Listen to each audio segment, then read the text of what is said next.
So it's a multi-step process that we're going to look Mhm. at here. I want to just make note of this. I know that generally speaking, we always are looking at the patient. So the patient's left is our right and the patient's right is our left. I know. Mhm. This is one of the unique situations where we draw it like we stand, like it's us. There's a reason you do it this way because when we draw the tracks out, you want it to be this way. So I just want you to know, generally speaking, all the images we look at, everything's always flipped. This is Right. the one situation when it's not. So coming from the eye, we're going to break into everything into quadrants. Mhm. Okay. Now, the very first step is you need to say what happens in the retina. So we have the same situation. We just have to transfer the signal Mhm. from the uh, from the eye. So let's say, Mhm. okay, I want to label these. This is going to be temporal. These sides are Mhm. temporal, meaning this side, this is nasal. Yes? Right. Okay. So if I want to color this one, the left temporal and the right nasal. These are the two I'm Mhm. coloring in. Okay. This is in the eye. Now, the first step is to transfer this signal to the retina. It transfers to the complete opposite side. If it is superior temporal, it will now be inferior nasal. Mhm. Okay, this is very important. The first step that you do, you don't Yeah. forget to do this. Okay, so we go Mhm. superior nasal to inferior temporal. All right, that's step one. Get it to the Mhm. retina. Now, step two is let's get it to the lateral geniculate nuclei. Now, we're splitting things in half. Everything on the temporal side will Mhm. stay ipsilateral. The two on the temporal side will stay ipsilateral. Easy. The two on the nasal side are going to be what cross over. The two on the nasal side are going to be what cross over. Uh-huh. Okay. The nasal ones are going to cross. Both superior and inferior nasals cross. Now, where they're going to join up at is at our lateral geniculate nucleus.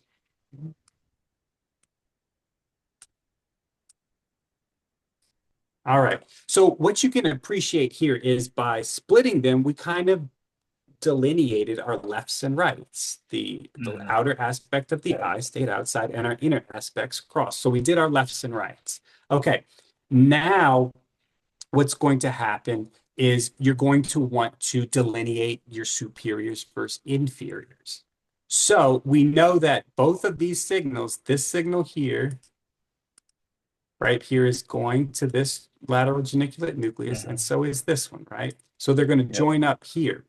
Now we want to say, are we going to be the superior portion or are we the inferior portion? So the superior portion, that's the ones we did not color. The Mhm. superior portions will go through the parietal radiations, Mhm. tracks. Radiations are just tracks. The parietal radiations, the lower ones, which we colored in, are going to go through the inferior tracks, the temporal radiations. Mhm. Now, very simple. Look, superior, superior, perfect. The parietal lobe's above the temporal lobe, so superior stuff goes through parietal. The temporal lobe is below, so the inferior stuff goes parietal. So what we did is, if we had to trace everything, we started on the temporal part of this eye, nasal part, superior part of this eye. We flipped in the retina.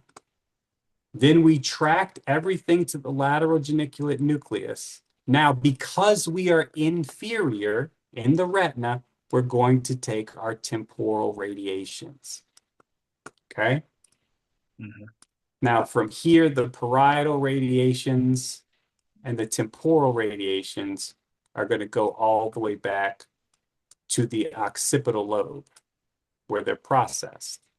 I Mhm. think Right. it's a this one's maybe the cuneus and this one maybe the lingual nuclei. I don't, yeah, double check me on that one, but they are broken Mhm. up. But yeah, so that's the whole process. So the first step is to switch it over. And then the second step is to get to the lateral geniculate nucleus. Third step is to do the radiations. Now, if I was to, let's do this. Sometimes on the questions, they ask you to work backwards.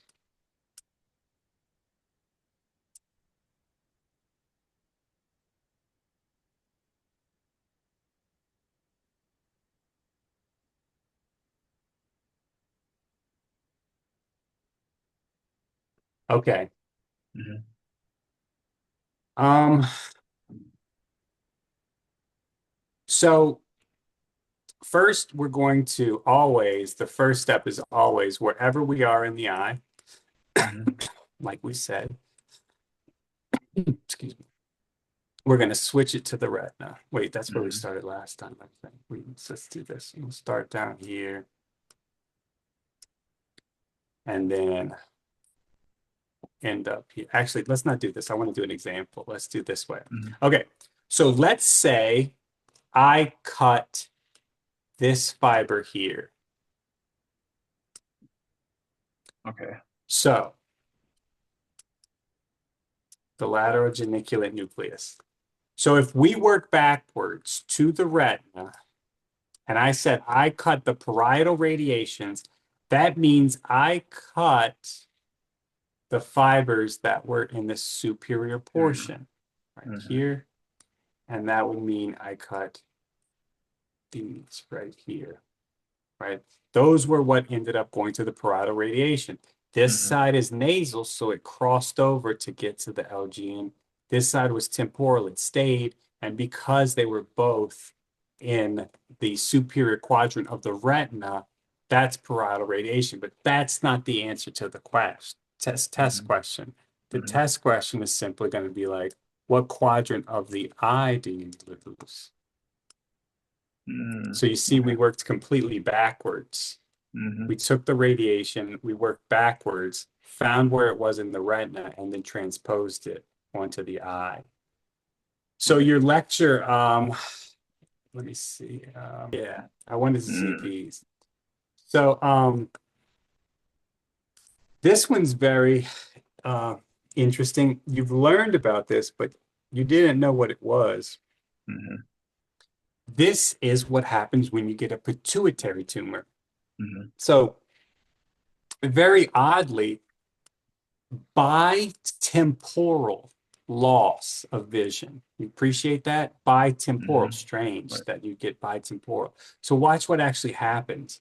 If we had a signal, right? Right, this is what we lost, our outer portions of our eyes, which cord, so we have to go first step, go to the retina, inner portion of the retina. Okay, now we know that inner portion of the retina is what crosses over. Inner portion of the retina is what crosses over. Guess, so that's our optic chiasm. Guess what sits right underneath that? The pituitary gland. The pituitary gland. Yeah. So craniopharyngiomas, prolactinomas, doesn't take much. And these patients will come in and they can't see out of the side of their eyes. Again, weird situation, but look, we clipped it, right? It's just like when we were looking before at clipping the ALS track and getting bilateral, because we clipped just a weird thing, man. You just you cut it right at that crossing point. Okay, so let's take a look at this one. How do you end up with this presentation? So work backwards. So, well, first we need to say this is where our injury is in our eye. Can you see these over here? Yeah. Yeah. Yep. Okay. Okay. So then if we go to the retina, we need to go to this side. Now appreciate this. We're not knocking out quadrants here, right? We're knocking out the whole hemiside, the whole side. So let's follow this. The temporal side is going to stay ipsilateral. The nasal side from the other is going to cross, right? And we know we have our lateral geniculate nucleus there. Now, from the lateral geniculate nucleus, we break it into quadrants, parietal and temporal. So what if I cut it right here before we got to the lateral geniculate nucleus? We didn't, that's when we split it in between parietal and temporal radiations. So Right. if I cut this fiber, I will get homonymous hemianopsia, right? So one side is going to be knocked out completely. So this would imply that you had to cut it before it got to the lateral geniculate nucleus, because at that point we're in quadrants now. Now we're talking about quadrants. So this would correlate to, so if this was in the eye, it would be down here in the retina. So this would correlate to the temporal radiation after the geniculate nucleus, because we're in quadrants here. Okay. If you knock out a whole side, you had to cut it before it got to the lateral geniculate nucleus. So that's kind of the thought process there. Yeah, and what they're looking at here, optic chiasm, bitemporal hemianopia, pituitary tumor. That's the major one you're looking at. So, yeah, and look, this is perfect. So right there, that's where the pituitary lives. So you're seeing the patient can't see out of the outer portions of their eyes because it correlates to the inner portion of the retina, which is what crosses over. Okay, this is the second one we did. This is the left homonymous. So look, I cut it before we got to the lateral geniculate nucleus. Once we get there, we're splitting into quadrants. So we're gonna you'll lose a section, right? Not a whole side. So yeah, that's how that works. Be careful with these. Okay, so remember I told you this is the one example where we do left and right as we actually are, and we don't flip like we are a patient. Well, that being said, as we know, all MRIs and all imaging is flipped. So take it with a grain of salt or whatever. Just be aware that, because I know that was some practice problems where they did this and they put the cartoon like this and they flipped the actual MRI and they didn't explain why. And it's very confusing if you don't know that you need to write it this way first. Okay, now look, what about the quadrants? That means we had to clip it after the lateral geniculate nucleus, because that's when we're breaking into quadrants. So yeah, if this is the upper outer quadrant, then that's going to be, that's going to be the inferior quadrant in the retina. So it's going to be going through the temporal radiation. So this is our Myers loop, is to temporal radiations is what you're going to lose in this situation. So I think it just takes practice doing these. Now, theoretically, also, I want to talk about this. Yeah, we have a few minutes. What happens if we have a lesion to, say, the PCA that's supplying a large portion of our posterior lobe? Okay, what you're seeing is we've knocked out the complete side. So both the parietal radiations that were coming in and the temporal radiations that were coming in just got obliterated at the occipital lobe. But look what's funny about that. Look how interesting. What's the most important part of our vision? The center of our vision. Guess what gets dual blood supply? The center of our vision. So you can get a PCA infarct, knock out all your vision, but the center of your vision actually has dual blood supply. It actually gets some blood supply from the middle cerebral. So shit, I mean, if you're going to have to knock this out, at least you can see in your center. You'll lose peripheral vision, but this is called sparing of the macula because it has dual blood supply. So if you see a situation like this, you should think a PCA infarct. You knocked out everything. The reason you don't lose the macula is because you get dual blood supply from the middle cerebral. Quite convenient. I mean, situationally. Yep. All right. That's pretty much it.